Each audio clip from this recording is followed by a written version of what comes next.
എന്താ മനുഷ്യ രാവിലെ തന്നെ തൊള്ള തുറന്നലർന്ന ഒരു വശത്തേക്ക് ഒരു ബ്ലാക്കി കൊണ്ടുപാടി. നിങ്ങൾ അവിടെ പത്രം വായിച്ചും ചായ കുടിച്ചിരുന്നോ? ഇന്ന് ഏതോ ദിവസം ഓർമ്മയില്ല. ഇന്ന് നിന്റെ ബർത്ത്ഡേ അല്ലേ? അത് കാരണം മറക്കുക. അത് ശരി, അപ്പൊ നിങ്ങൾക്ക് അത് ഓർമ്മയില്ല. പിന്നെന്താ? ഇന്ന് അച്ഛൻ പറഞ്ഞ ദിവസം മനുഷ്യ. അല്ലേ വല്ല പിരിവിനെക്കാരാ? അതൊന്നും അല്ല, ഇന്ന് വീട് വെഞ്ചിരിപ്പാ. അച്ഛന് വേറെ പണിയൊന്നുമില്ല. ഒരു ഞായറാഴ്ച അവധി കിട്ടുമ്പോ വീട് വെഞ്ചിരിപ്പെന്ന് പറഞ്ഞുകൊണ്ട് ഇറങ്ങും. അര ദിവസം അങ്ങോട്ട് പോകും. ദൈവദൂഷണം പറയാതെ മനുഷ്യ, നമ്മളോ പ്രാർത്ഥിക്കണില്ല. നമുക്ക് വേണ്ടി അച്ഛനെങ്കിലും പ്രാർത്ഥിക്കട്ടെ. ആ എന്തെങ്കിലും ആവട്ടെ. അല്ല, ആ കുറ്റങ്ങട്ടവരൊക്കെ എവിടെ പോയി? ഇതുവരെ ഒന്നും എഴുന്നേറ്റില്ല. മിക്കവാറും വെഞ്ചിരിപ്പും കഴിഞ്ഞ് അച്ഛൻ പോയാലും അവരെ എണീക്കുന്നു തോന്നണില്ല. അതെങ്ങനെയാ? രാത്രി 2-3 മണി വരെ ഈ മൊബൈൽ തോണ്ടി ഇരിപ്പല്ലേ?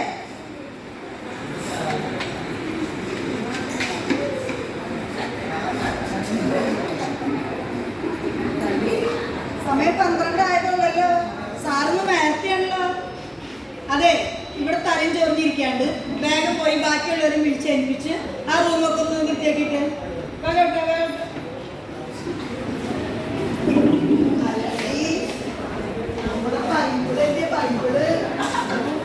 അത് ഉപയോഗിച്ചിട്ട് കുറേയായി. തപ്പിയെടുക്കണം. എല്ലാരോടും കൂടി പറയാ, വേഗം ബൈബിൾ തപ്പി കണ്ടുപിടിച്ചോ. അതല്ലാന്ന് വെച്ചാൽ അച്ഛൻ വരുമ്പോ ബൈബിൾ കണ്ടില്ലെങ്കിൽ നാണക്കേടാ. വേഗം അവിടെ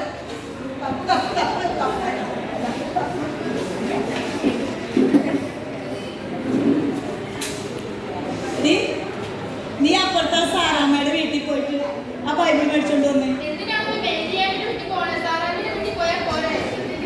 അതെ, ഇന്നാളെ അവരുടെ കഴിഞ്ഞ ആഴ്ച അവരുടെ പട്ടി നമ്മുടെ പൂച്ചേനെ ഓടിപ്പിച്ചില്ലേ? അപ്പൊ ഞാൻ അവരായിട്ട് വഴക്കിട്ടപ്പോ പുറത്ത് പറയാൻ കൊള്ളില്ലാത്തൊക്കെ വിളിച്ചു പറഞ്ഞു.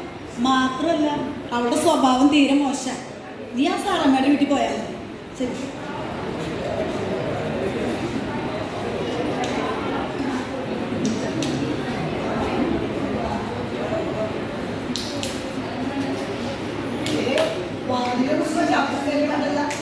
അച്ഛൻ വന്നത് തോന്നണേ.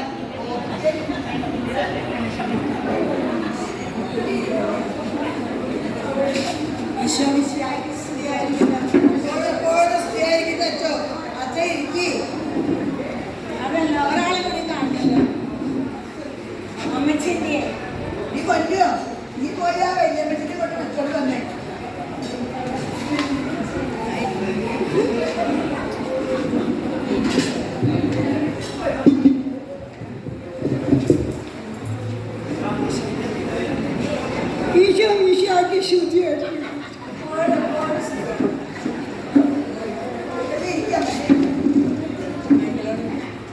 എടാ മൈക്കിള്, എന്റെ പള്ളിയിലൊക്കെ വന്നിട്ട് കുറച്ച് നാളായല്ലോ.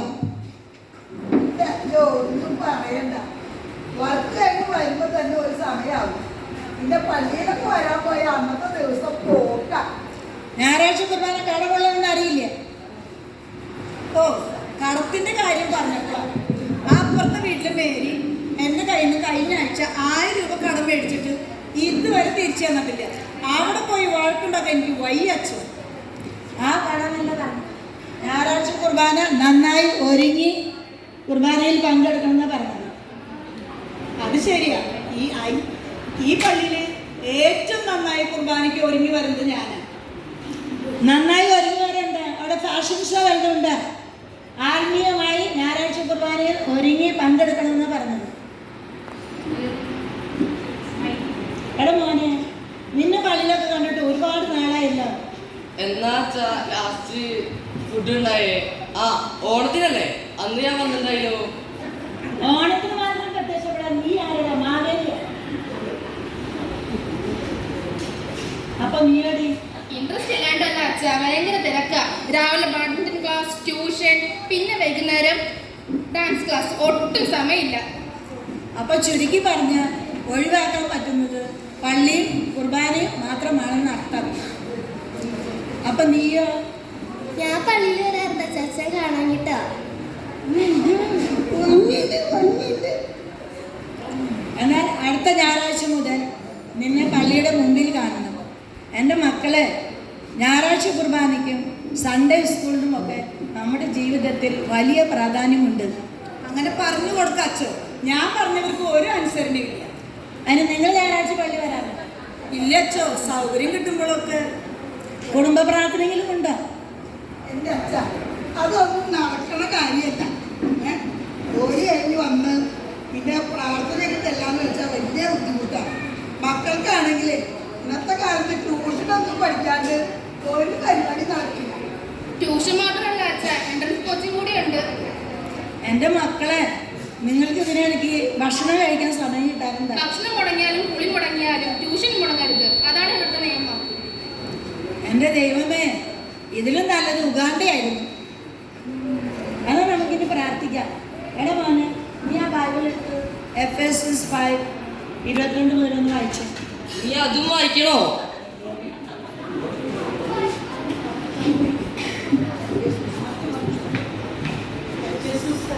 എഫേസ്യൻസ് എങ്ങോട്ട് ഓടിപ്പോയി? ഇട്ടോളല്ല.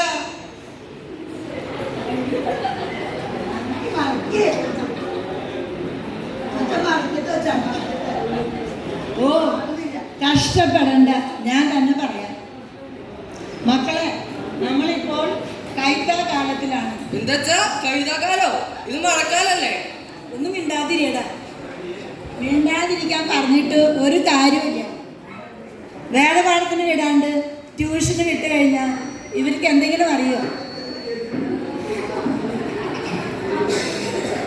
കൈത്താകാലം എന്ന് വെച്ചാൽ വിളവെടുപ്പിൻ്റെ കാലം. ദൈവം നമ്മളിൽ നിന്ന് ഫലം ആവശ്യപ്പെടുന്ന കാലം. പക്ഷെ നമ്മളോ ലോകത്തിൻ്റെ ഫലങ്ങളുടെ പുറകെയാണ്. ഇനി എല്ലാ ഞായറാഴ്ചയും നിങ്ങളെല്ലാവരും പള്ളിയിൽ കാണണം. കുടുംബ പ്രാർത്ഥനയും മുടക്കരുത്.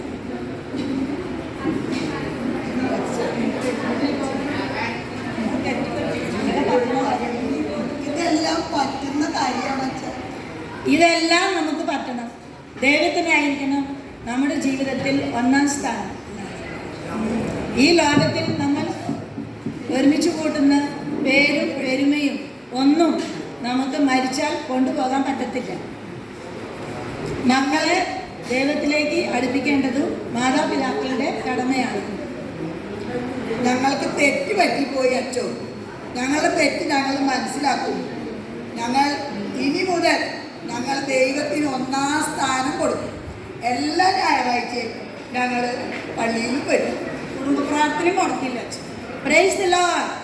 ഇന്ന് ഈ കുടുംബത്തിന് രക്ഷ കൈവന്നിരിക്കുന്നു.